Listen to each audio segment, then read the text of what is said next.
اپنا مال اللہ کی نسبت پر لگاوے. نسبت خداوندی پر جو مال جو چیز لگے گی اس میں برکت ہوگی، اور جو چیز خواہشات پر لگے گی وہ تباہ و برباد ہوگی اور آسمان سے عذاب لے کر آئے گی. اس لیے کوشش اپنے آپ کو بچاوے اس سے، اپنی اولادوں کو سادگی اور مجاہدے کا عادی بنا کہ ہماری اولادیں بھی اس کی عادی بنیں، وہ بھی خواہشات کی زندگی پر نہ جاویں. اپنی بچیوں کو حیا کے ساتھ رکھیں. حیا یہ زیور ہے ایمان والی عورت کا. سونے چاندی کے ہار اور چوڑیاں اور قسم قسم کی ڈیزائنیں وہ عورت کا زیور نہیں ہے. عورت کا زیور حیا ہے.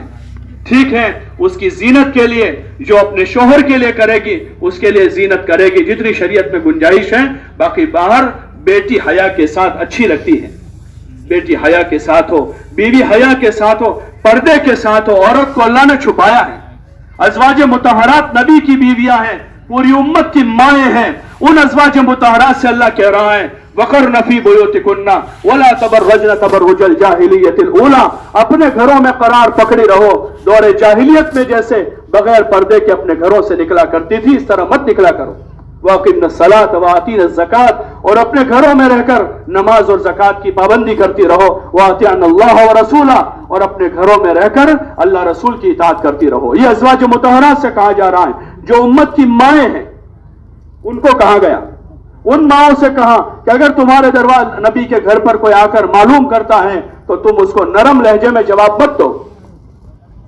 اس کے سے نرم لہجے میں بات نہ کرو تم اس سے. عورت کیسے بات کرے گی اجنبی مرد سے؟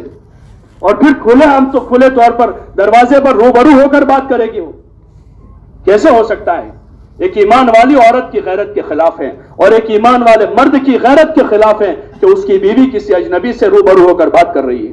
روبرو ہو کر تو کیا، پردے کے پیچھے سے بات کرنے کا جہاں حکم دیا وہاں اللہ نے ازواج مطہرات سے کہا کہ تم سخت لہجے میں بات کرو، نرم بات مت کرو. کہاں سے آئے ہو بھائی، کیوں آئے ہو، کیا کام ہے، ایسا مت پوچھو اس کو، بلکہ کہہ دو کہ گھر میں کوئی نہیں ہے. اگر کوئی مرد ہے تو مرد نکلے گا، اور مرد نہیں ہے تو وہ عورت کہہ دے گی اندر ہی سے گھر میں کوئی نہیں ہے، بس بات پوری ہو گئی. اگلا سوال کرے گا تو جواب نہیں دے گی، کب آئیں گے، کیوں ہیں، اگلا جواب نہیں دیں گی. وہ سخت لہجے میں منع کر دے گی. وہ کسی اجنبی کا ٹیلی فون نہیں اٹھائے گی. کیسے ہو سکتا ہے کہ ازواج مطہرات کو اللہ کہہ رہا ہے کہ پتہ نہیں وہ سامنے والے کے دل میں روب ہو، تم اس سے ذرا زیادہ نرم بات مت کرو. اپنی بیٹیوں کو یہ سکھانا، یہ ان کا زیور ہے، یہ ان کا ایجوکیشن ہے، یہ ان کی تعلیم ہے. اگر حیا سیکھی ہوئی عورت ہے، تقوی والی عورت ہے، حیادار عورت ہے، اللہ کے فرائض پر قائم ہے، یہ ہائی کوالیفائیڈ لیڈی ہے، یہ ہائی کوالیفائیڈ عورت ہے. اور اگر تقوی نہیں ہے اس کی زندگی میں، حیا نہیں ہے، تو اس سے بڑی جاہل کوئی نہیں ہے. چاہے وہ ڈاکٹر، انجینئر، وکیل یا سائنٹسٹ بن کر کسی کرسی پر بیٹھی ہو، اس سے جاہل عورت نہیں ہے، کیونکہ اس کو اپنے ذات کے دین کے بارے میں علم نہیں ہے، اس کو اپنی حیا کا پتہ نہیں ہے، اس کو اپنی عزت کا پتہ نہیں. یہ جتنے دنیا بھر میں ریپ ہو رہے ہیں اور جتنی ساری فساد ہو رہا ہے وہ اس بنیادی فریضے کے چھوٹنے کی وجہ سے ہو رہا ہے. اللہ نے ہم کو عقل دی ہے، اس عقل کا استعمال کریں. اندھوں کے پیچھے اندھے نہ بنیں، اندھوں کے پیچھے اندھے نہ بنیں. سب بیناؤں کے بینا اور سب سے بڑے عقل والے اور علم والے امام الانبیاء والمرسلین حضرت محمد صلی اللہ علیہ وسلم کی بیٹی حضرت سیدہ فاطمہ رضی اللہ عنہا جو جنت کی عورتوں کی سردار ہے، جو حضرت حسن و حسین کی ماں ہے. اس بیٹی کو کبھی کسی غیر محرم نے زندگی پر نہیں دیکھا ہے، جو جنت کی عورتوں کی سردار ہے. کسی غیر محرم نے زندگی پر نہیں دیکھا. اپنے گھر میں رہی، وہ سب سے کامیاب خاتون ہے جو جنت کی عورتوں کی سردار ہے. اپنے گھر میں رہی، اپنے گھر کا سارا کام خود ہاتھ سے کرتی تھی.